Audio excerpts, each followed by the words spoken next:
Hi, I'm Mike from thesubstream.com, and we're going to do a special holiday double whammy review of Danny Boyle's Slumdog Millionaire and Darren Aronofsky, who's basically the dude, my dude, basically just the dude, his movie, The Wrestler.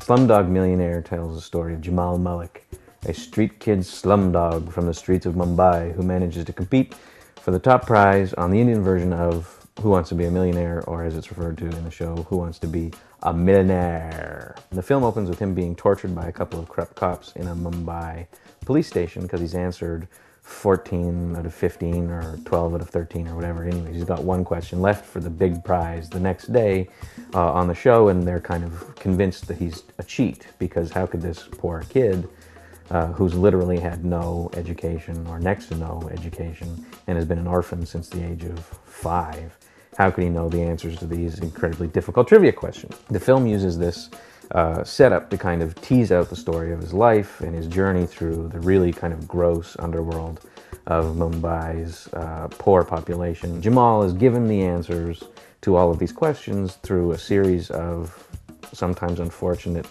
sometimes funny, sometimes heartwarming, sometimes heartbreaking episodes in his life growing up and journeying to find this girl that he has lost, that he loves.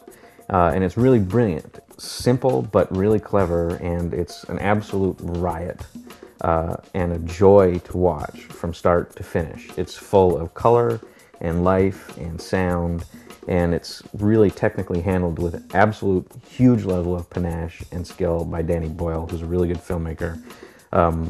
And it's a really good movie, and possibly the second best movie I've seen this year.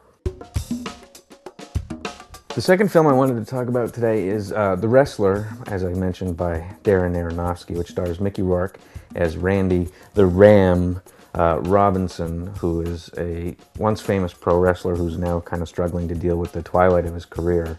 He works for not much money in kind of community centers where he once used to play in Madison Square Gardens. He was the equivalent of Hulk Hogan or something like that. His body's basically falling apart on him. Rourke's performance in the film, which is what everybody's talking about, is absolutely stunning.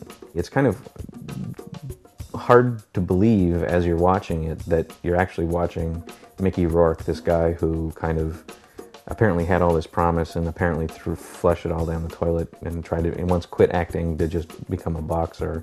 It's hard to believe that you're watching him be so good, just completely kind of inhabit the body and soul of this character of this washed up, struggling, but still kind of really charming and really hopeful wrestler. The film is completely unlike any of Aronofsky's earlier works. It's minimal and naturalistic, whereas his films like Pi, his first major success, or Requiem for a Dream, or The Fountain, were full of stylistic flourishes and innovations that were always bracing and sometimes really alienating.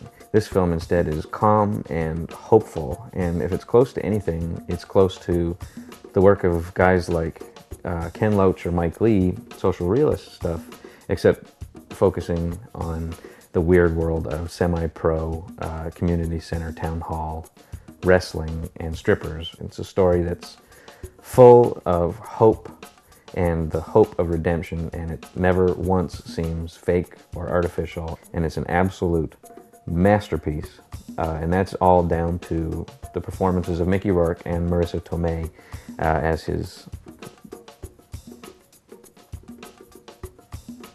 kind of girlfriend. And it's absolutely a textbook example of what a talented filmmaker, of which Aronofsky is certainly one, can do technically to support a cast that is giving a powerful, honest performance. It's full of little flourishes, little innovations, certain shots here and there, and a great score that never overwhelm the performance of the people in the film and just instead support it and make it better. And it's so far my pick for the absolute best film of the year. What do you think?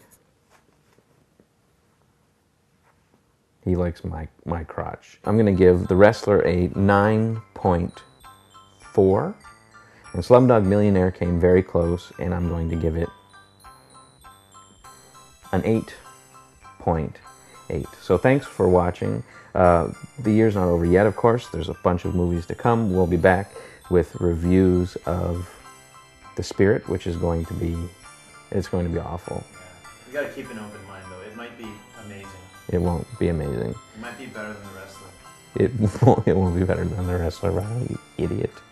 And The Curious Case of Benjamin Button, which may be better than The Wrestler, because it's another talented filmmaker and a pretty good cast. So we'll see you then. We'll be back soon. I'm Mike. This has been the Substream film review thing. This is The Substream. Come back anytime, and we'll see you soon.